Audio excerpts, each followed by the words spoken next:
If you want to open up your Bibles to Joshua 24, we've been there recently. We're going to start there again tonight. Thank you, while you're turning, for being here.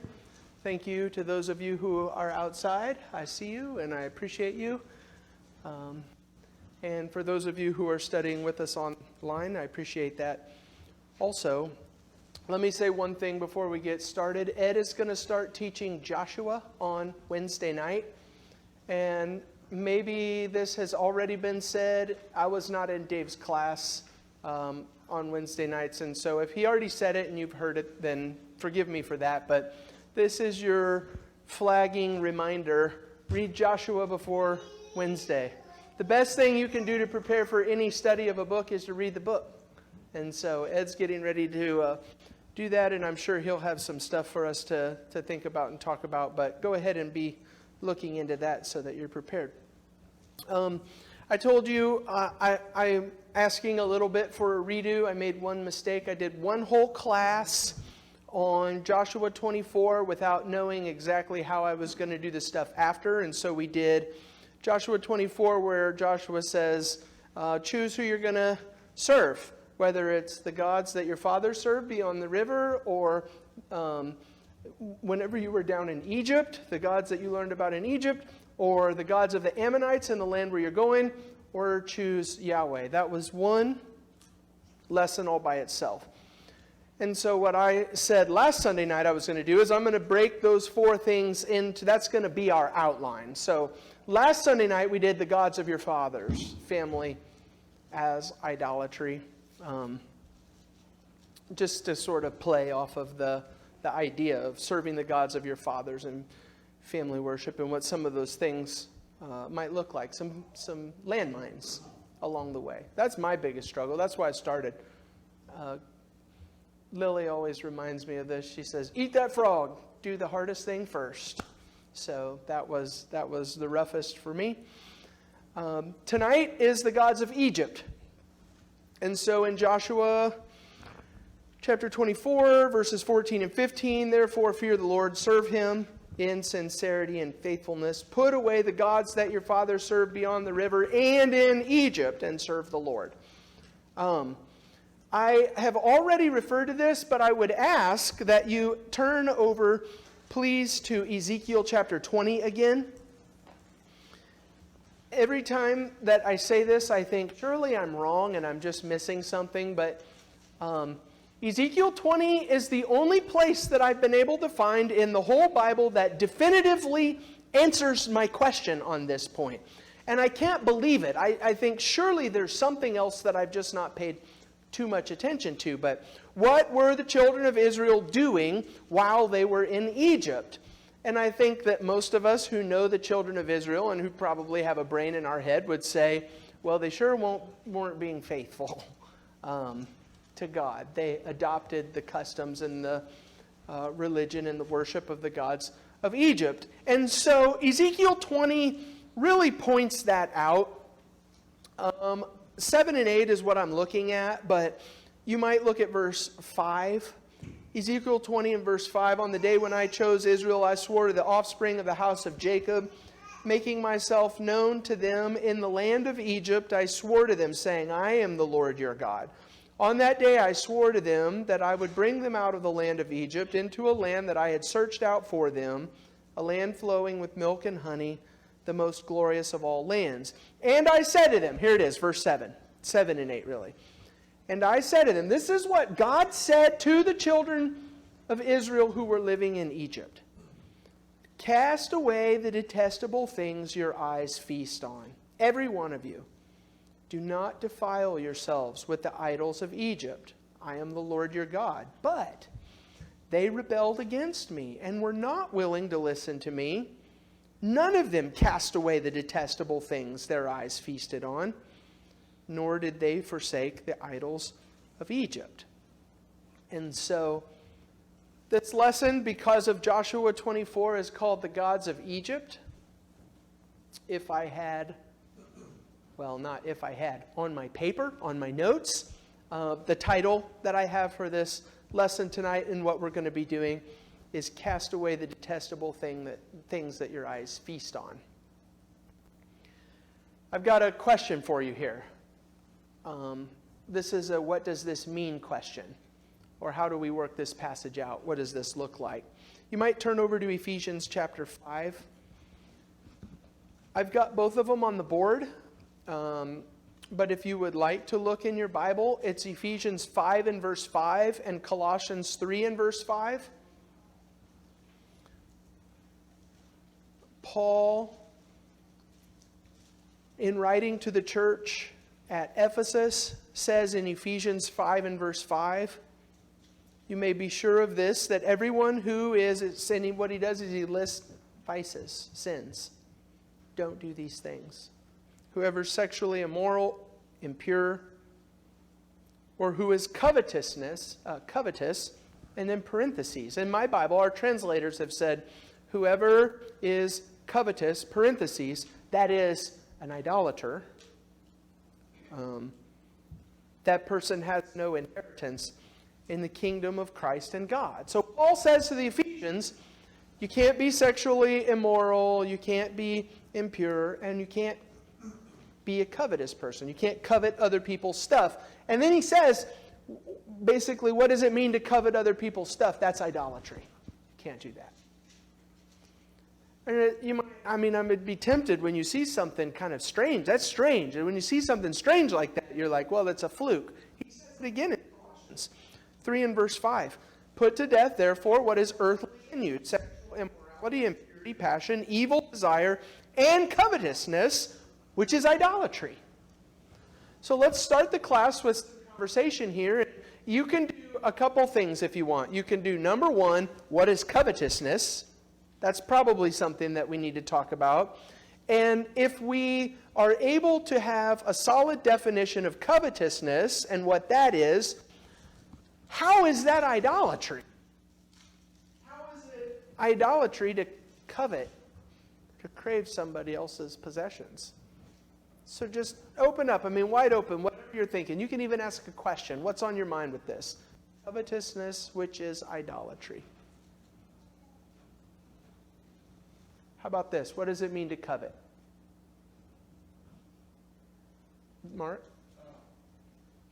To want something that somebody else has, but it's more than just wanting something that somebody else has. It's almost like a pursuit of going after and getting that thing. Like, you're putting in motion my thoughts and ideas on how I'm going to get that. Okay. Yeah, so maybe an idea like a sinful craving. Craving is not the idea that I'm looking for, but I'm going to get it. I'm going to pursue it. I'm going to chase it. Maria, did you have something back there? There's usually, you're discontent. Okay. I'm discontent unless I get it. I'm coveting. I need it. I want it. How about this? Does anybody just have a phone? Go to Google and say define covet. Define covetousness. Do we have one of that?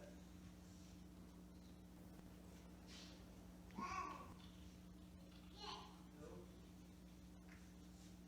Yeah. Yearn to possess or have something. What's that? Yearn to possess or have something. Yearn. Okay, so the word yearn there is what's really pointing you to the defining aspect of covetousness. To yearn to possess or have something. It's not like, this is what I say all the time. I don't want to be rich, truly. Like, I don't want to be somebody who just is rich. What I would like to do is have enough money that I can buy beef jerky without feeling bad about it. Wanting something is not the same thing as it's consuming me, that thing. I need it. Yearning, that's what that is. Was there another one? I thought I saw another hand. Yeah, Dave, sorry. Let's think about it in the sense of, it is a desire, it is a passionate pursuit. Oh, good word. And I think of it in the light of Eve in the garden, which all the things that she wanted in the temptation of the forbidden fruit were to be like God, and it was an appealing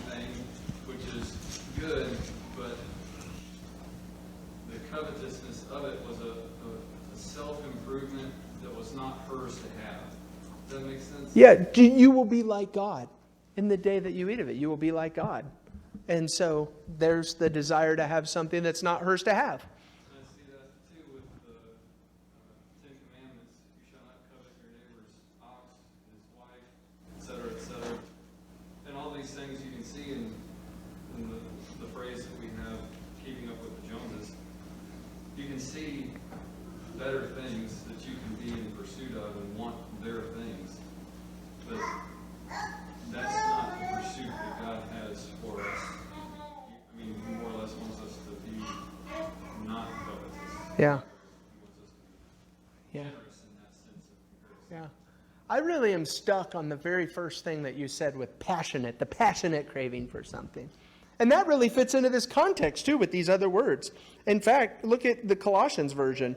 Sexual immorality, impurity, passion, evil desire. There it is. Okay, so covetousness, the passionate yearning desire for something. So next, after that, how is what we have tried to define idolatry? Paul specifically says, don't do this thing because, or which is, this thing, covetousness, which is idolatry. How is my passionate, yearning, craving, desire for something, to covet something, how is that idolatry, to worship something that is not God, to serve something that is not God? Maria? Because you're putting things, I guess you could say thoughts, feelings, whatever. You're investing yourself in any of those ways into something that's not God, into something that was created. Yeah. Okay, so I'll just repeat that. To invest myself, to go after something, to pursue something that is not God, something that's created.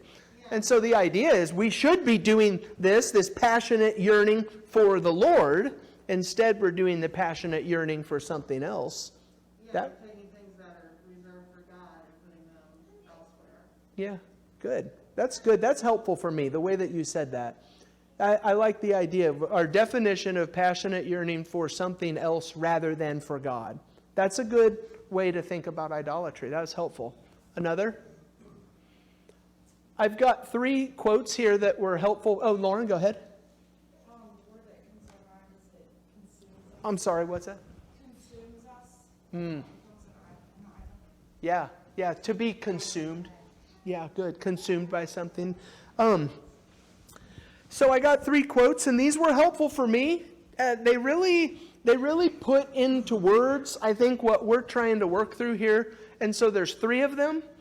I'm not going to cite the sources. You can see that on the board or online or whatever. But just listen to the way that some commentators or dictionary entries have tried to explain what we're trying to explain right now.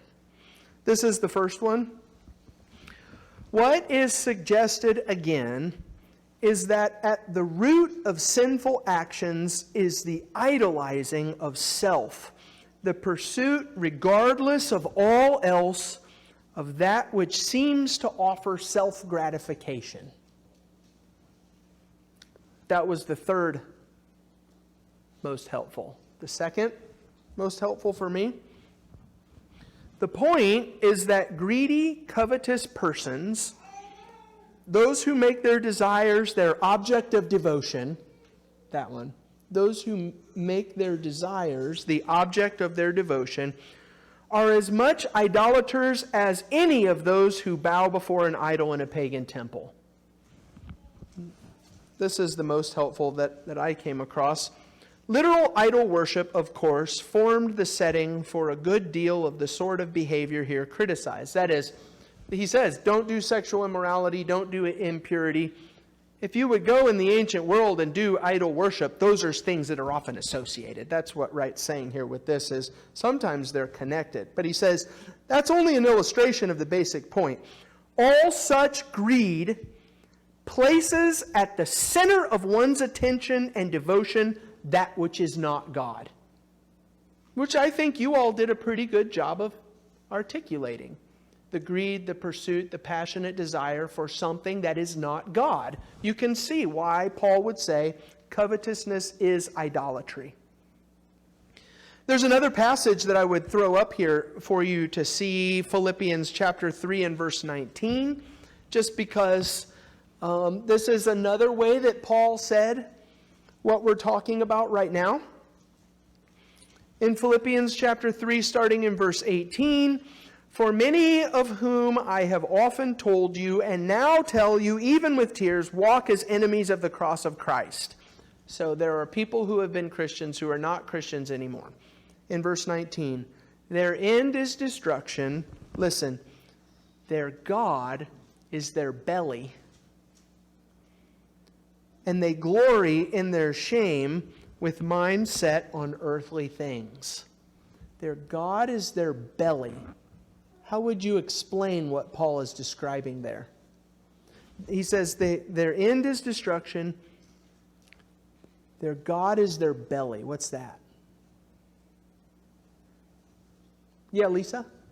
Well, it's no different if you're really hungry, you can't focus on anything else but wanting to eat. Okay. I mean, that's a practical reality. Whenever I'm hungry, it's hard to focus or concentrate on anything else whenever I'm hungry. My God is my belly, because that's the only thing I'm thinking about until that's a great way to at least paint the picture, to be talking about the idea of this. Maria, did you have one? I was gonna say, the devil, he uses our senses, our five senses, our physical nature to tempt us. And so like what Lisa's saying, if you're physically hungry, it's, often very hard to focus on other things because you have that literally burning in your stomach. And so I see, the God is their belly is using that just as like a metaphor to describe just this overall Yeah. physicality that, the devil has used against us. Something, again, that God gave us to be a blessing, Yeah. and he perverted it and used it as a way to go against us. Yeah. Another thing that I would think of with belly, sometimes the Bible uses words to try and paint a picture for us and say, my belly is kind of a picture of what you guys are painting. My belly is a picture of my appetite or my craving. And so this is Lonida. This is a lexicon of this word here, belly. A desire for gratification of the body, physical desires of the body. Their God is the gratification of their own desires, pursuing the things that they feel like they want more than God. That's their God. It's the idea of, I want it, so I'm going to serve it and devote myself to it. Maria? I just thought of one more thing with the whole idea of the belly, is that, like physical hunger for women, the belly is where they have their babies. So you could also think of it, the flip side is that is where, it's in our physicalness and our physical senses that sin is often birthed. Yeah. So it's just an FYI there on your thing. It's the same word as womb. So in the New Testament, when John the Baptist leaped in the womb, exact same word. So good reference there. Good point. Mark, you had something? The God is their belly. Your belly tells you you're hungry multiple times a day. So it's a short-lived desire until you achieve what you want. Then you want it again, but you don't always want the same thing either. And so you're not focused on one thing. You may be desiring one thing one day and something else even later that day. But it's totally opposite of what we need to be putting as our focal point, and that's Christ. Yeah, I'll just try and repeat that real quick. The idea with the belly and the craving and physical hunger is it's a craving that you have multiple different times a day for something different sometimes, rather than a constant yearning and passion for God. Okay, so we've got the concept here. Remember what Ezekiel said about the children of Israel in Egypt. He said, this is what I want you to do. Cast away the detestable things your eyes feast on. In verse 8, none of them cast away the detestable things their eyes feasted on. I see it, the Egyptian way of life, the Egyptian gods, I see it, I want it. in Ezekiel, Moses is saying, don't do this. Don't pursue this covetousness. The gods of your belly, don't do it. Cast them away, but the Israelites didn't. Would you turn in your Bibles with me to 1 Kings chapter 10?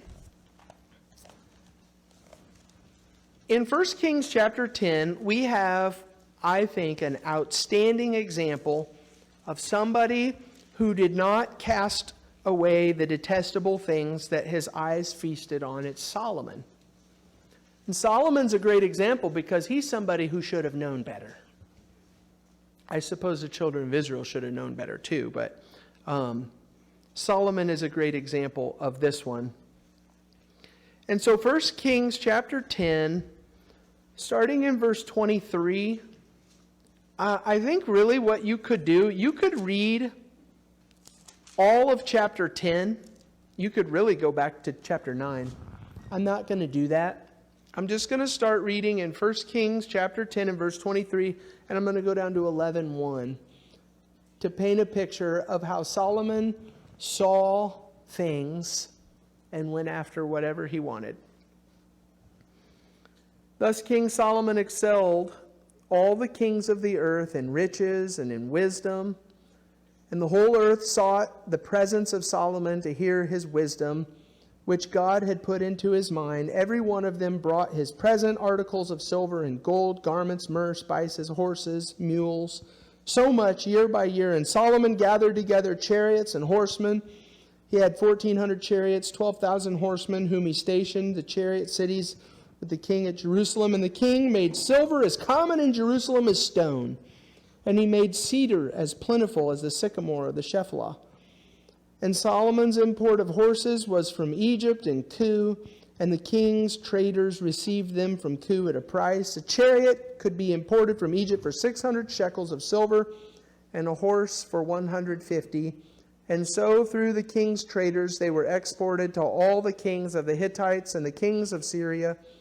Now King Solomon loved many foreign women, along with the daughters of Pharaoh, Moabite, Ammonite, Edomite, Sidonian, and Hittite women. I'll just throw this up here real quick as we think about Solomon and what his circumstances were like. He built the temple. That's pretty awesome. He's famous for that. It's worth noting. He acquired forced labor. He conquered people and said, now you're my slaves. And Israel grew rich and profited because of that. He was successful in a military way. In fact, this is one thing that Ed's going to point us to, I would imagine, in our study of Joshua. God told Israel, I'm going to give you the land all the way from Egypt up to the Euphrates River. And Joshua in the conquest went and started that, but it was not completed until Solomon put the cap on the top and said, all the land is ours. We got it. Solomon did that. He was successful financially as a trade king. He was famous in a worldwide way. He was rich beyond measure, and he had women. Lots of women. And not just any women, like the best women from each of the places that he was connected with. Now turn over to Ecclesiastes with me. And this is where I'd like for us to spend the rest of our time tonight. Ecclesiastes is Solomon's journal throughout his life and what he had. Now, don't take that literally when I say it's Solomon's journal. I don't literally mean that. But Solomon did everything and had everything. And Ecclesiastes is his reflecting back on that and what he has to say about it and what he experienced. It's all pretty well summed up, I think, in verses 1 and 2. The words of the preacher, the son of David, king of Jerusalem. Vanity of vanities, says the preacher. Vanity of vanities, all is vanity. How would you define vanity? What is Solomon saying about all things? We know what he did. We just read a description of his life. And he's writing this book of Ecclesiastes, and he starts it by saying it's all vanity. How would you describe that? What is he saying in like one sentence? It's worthless. Sorry? Passing away. It's not going to last. Mark? Luke Heisley says vapor. Oh, yeah, like a mist in the morning. The vapor is, it's there for a little bit, and it's not substantial. Next time you see mist, stick out your hand and try and grab it and think of Luke's comment, and it's gone. You know, the sun comes up, burns it just a little bit, it's gone, it's over. Remember how he was wise with the wisdom of God? Look at verses 12 through 18. I, the preacher, have been king over Israel and Jerusalem, and I applied my heart to seek and to search out by wisdom all that is done under heaven. It is an unhappy business that God has given to the children of man to be busy with. I have seen everything that is done under the sun, and behold, all is vanity and striving after wind. What is crooked cannot be made straight. What is lacking cannot be counted. I said in my heart, I have acquired great wisdom, surpassing all who were over Jerusalem before me. And my heart has had great experience of wisdom and knowledge. And I applied my heart to know wisdom and to know madness and folly. And I perceived that this also is but striving after wind. For in much wisdom there is much vexation, and he who increases knowledge increases sorrow. I'll stop after each of these and let you say whatever's on your mind as you have any thoughts about this, but let me remind you, we're not just talking about any dummy off the street here. We're talking about a man who was granted divine wisdom from God and is described in the Bible as being the wisest man to have ever lived, parentheses, except Jesus, because Jesus, you know. But Solomon is no fool. And he reflects back on this pursuit of wisdom and this divine measure that God has granted to him, and he writes about it later on in life, and he says, this is nothing. I pursued this in my life, and it's vanity. Adam?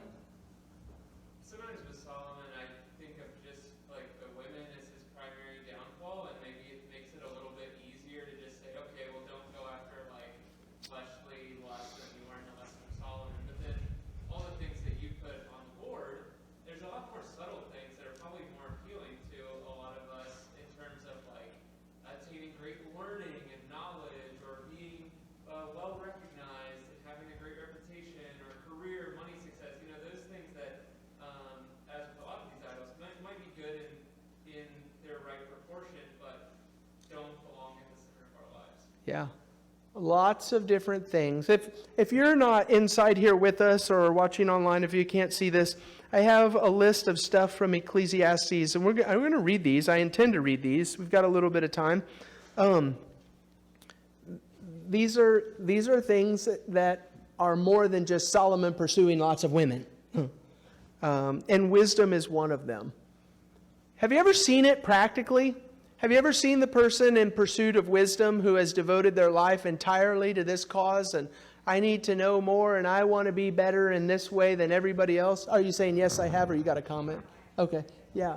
I mean, maybe one of these will stick with you more than another. Maria?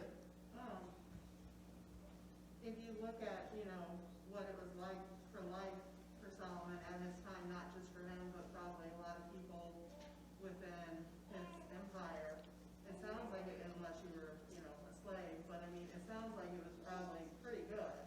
You know, they were doing pretty well from a physical, worldly standpoint. Yes. And you think, you know, and yet that did not save him.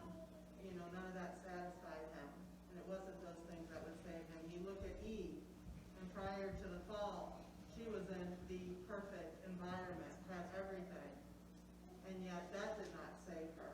And Yeah. so I think the lesson that I see is that nothing of ourselves, nothing in this world is going to save us aside from Jesus. Yeah.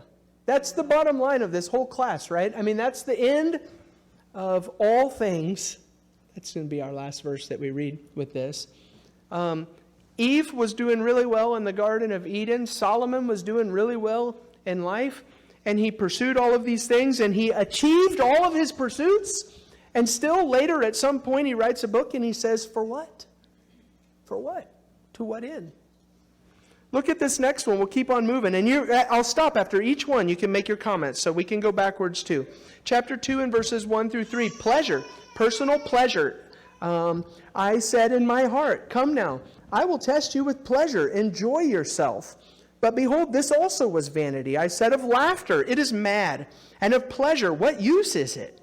I searched with my heart how to cheer my body with wine, my heart still guiding me with wisdom, and how to lay hold of folly till I might see what was good for the children of man to do under heaven during the few days of their life. All of these things, he says, laughter, pleasure, having a good time, cheer my body with wine, whatever it might be. So this is not me. This is not me saying, don't do it. This is Solomon who said, I had everything. I've been there. I've done that. I'm telling you from experience, it's empty. At the end of that road, it's empty. Anything you want to say about pleasure? The things that fall under that category? You young people are allowed to make comments too. You don't have to. I'm just opening the door. Let's keep going. Accomplishments. Remember I said he built the temple? Look at this stuff. Chapter 2 and verses 4 through 6. I made great works. I built houses and planted vineyards for myself. I made myself gardens and parks and planted in them all kinds of fruit and trees. I made myself pools from which to water the forest of growing trees. Only down to verse 6. So, who is the most accomplished person in the world today? By worldly standards. Jeff Bezos fall on the list somewhere at the top of the list? How about this? Would you raise your hand if you have not used Amazon in the last month? Okay. Edward, 1. But wait a second. Have you, back there, Valentine's, used Amazon in the last month? Yep. Sorry, Edward, your family disqualified you. Look at that. Every single person in this room has been personally influenced or touched by Jeff Bezos. I don't know if he's the richest man in the world, but he's got to be close.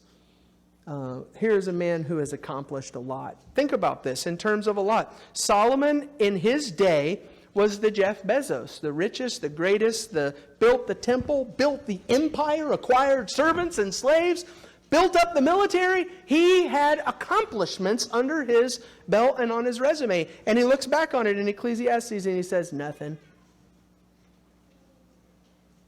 I mean, this ought to mean something to us to hear it from him. In chapter 2 and verse 7, he had success. I bought male and female slaves and slaves who were born in my house, and I had great possessions of herds and flocks, more than any who had been before me in Jerusalem. I had more stuff than anybody has ever had. Riches in chapter 2 and verse 8, the first part. I also gathered for myself silver and gold and the treasure of kings and provinces. He says later on in the second part of verse 8, he's going to talk about entertainment. Sometimes it's not about pleasure. It's about, you know what? This is what we would say, I think, about our kids today. They just are constantly needing to be entertained. Give me something, feed me something, turn the screen on, whatever it is, entertain me, whatever it is in verse 8. Solomon says, I got singers, men, women, many concubines, the delight of the children of men. I had the entertainment. Chapter 2 and verses 9 through 11. So I became great and surpassed all who were before me in Jerusalem. Also my wisdom remained with me, and whatever my eyes desired, I did not keep from them. I kept my heart from no pleasure, for my heart found pleasure in all my toil, and this was my reward for all my toil. Then I considered all that my hands had done and the toil that I had expended in doing it, and behold, all was vanity and striving after the wind, and there was nothing to be gained under the sun. You hear that? Can you believe that? He had everything, and he says, for what? So what's the end of his story? Just go to the end of Ecclesiastes. In chapter 12,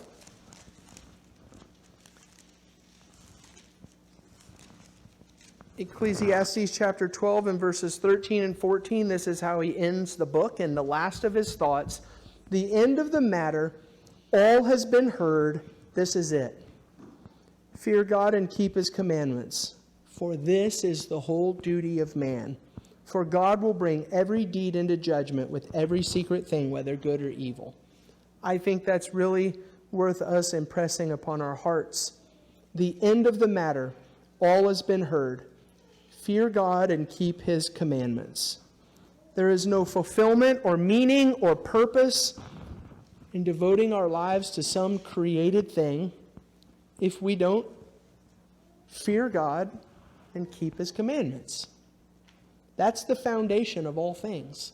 I've got one thing that I want to say about this, but I'll stop here for a second and open the door. If you've got some comments or questions or thoughts about this, you look like you keep gotten something to say, but... I was just thinking, I'm reading this probably with my parent lens on, but I think all of us would say to our kids, God is most important in our family. That's where we're going to, all of our family rules and things are going to come from. And yet, when I'm looking at this list, I think that we probably show them something different a lot of times. Like, well, yeah, we have church today, but we're going to do this entertainment thing today, or you can skip it today because you have a really big test, and all those little things that add up to show our kids that maybe what we said is first really isn't. So for me, it makes me feel like I need to reevaluate myself so I can do better for my kids to show them what I should really be pursuing. Yeah. To live the reality that the most important thing, more than anything else, is to fear God and keep his commandments. This is what we've been talking about this quarter.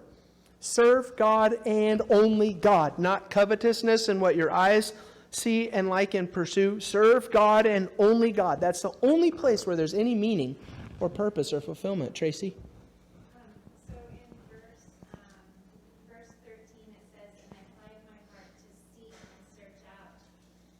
So I have a note in my Bible, so I don't know how accurate it is, but it says the Hebrew term of heart there denotes the center of one's life, including mind, will, and emotions. Yeah. But that would kind of put it into perspective as far as those things aren't bad in and of themselves. It's great to have accomplishments, but where is our mind? Where is our will? Where are our emotions and our inner life focused?